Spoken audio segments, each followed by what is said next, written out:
Hai, bersama saya Izfan di Daitok Auto Tank Cleaner, Malaysia. Sambungan topik yang lalu, kenapa badan kita lemah, letih, rasa tak fresh walaupun selepas mandi? Dalam video kali ini kita nak cover bagaimana kuman, bakteria dan juga parasit ini membuatkan badan kita lemah, letih, rasa tak bermaya walaupun selepas mandi pula.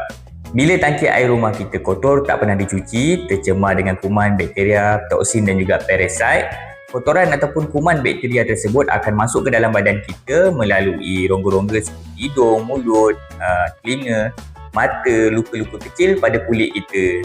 So, bila itu berlaku, badan kita bertindak balas untuk melawan kuman ataupun bakteria tersebut dengan mengeluarkan bahan iaitu cytokine untuk berperang dengan kuman bakteria yang masuk ke dalam badan kita. Pada waktu itu, badan tuan-puan bukan sahaja rasa lemah lesu, tapi ia membuatkan tuan-puan rasa nak demam, sakit sendi satu badan. Oleh itu, tuan-puan jagalah kebersihan air bukan sahaja untuk minuman tapi untuk mandian juga.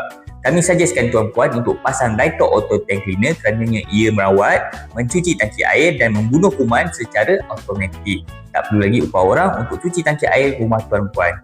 Nak panggil orang untuk cuci tangki air rumah pun malas.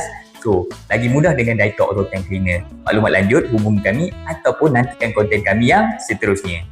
Anak minum rasa yakin, basuh tangan hati lega, tak nampak tapi kau tahu